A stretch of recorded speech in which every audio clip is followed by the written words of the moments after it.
What did 21-year-old Henry Stern do in 1932 that changed the watch world? We'll find out.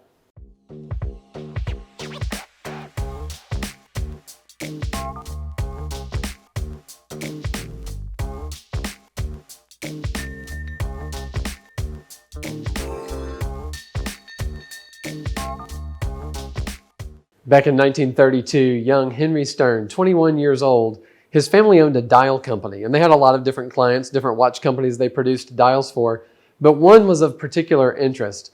It was a bankrupt company known as Patek Philippe. The Stern company, they bought their bankrupt client and changed the world of watchmaking. They became part of the Stern family dynasty, part of their legacy, when they charged Henry with introducing a new watch that would relaunch the Patek Philippe company, that would save them from bankruptcy and change the watch world. He came up with the reference 96. Now the 96 is the hallowed reference in the Patek Philippe watch world. Part of the problem with it is that it's a tiny 31 millimeter by today's standards, but it was made for about 40 years. It was a huge run for any production from any watch company. And so it was made from the 1930s till the early 1970s. Already by the 80s, the fans of Patek Philippe were clamoring for a new version. The nickname of the watch was Calatrava. This is one of those interesting scenarios where the watch company eventually adopted the nickname as the official name of the watch. The word Calatrava, it comes from the kind of cross that Patek Philippe uses as their logo. So the watch was nicknamed Calatrava. People wanted one for a long time. Finally, in 2004, Patek Philippe gave the public what they were clamoring for. This is the 5196G, and it is, by all accounts, the Patek Philippe to own. If you had to just pick one, people call us and ask us all the time, which one should I get? Michael, there's so many different references. Which one should I pick? This is the Patek Philippe. So when you look at this, they even referenced the original reference 96 in the name of it. It's a 5196. Definitely, they're pointing out the throwback heritage of that original watch. The original one at 31 millimeters was way too small. This is a modern 37 millimeter frame that it's in.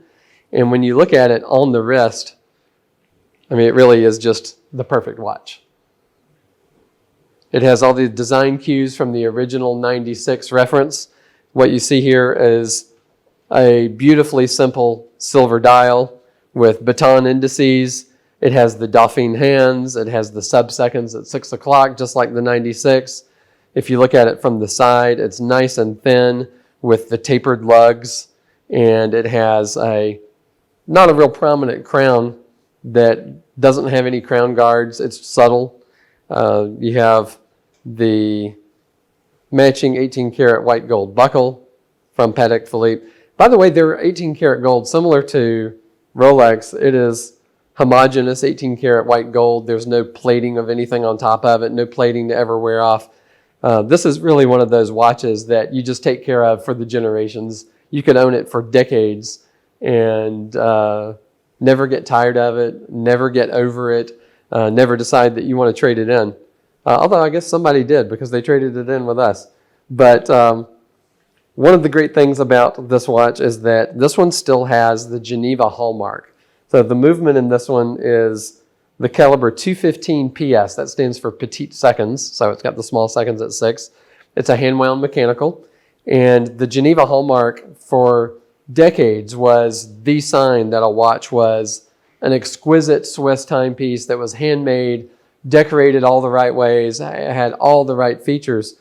When this watch came out in 2004, it was part of those last generations of Patek Philippe's with the Geneva hallmark, because in 2009, Patek went to their own Patek Philippe seal. So for a lot of people, that Geneva hallmark still has a lot of historic, nostalgic attraction.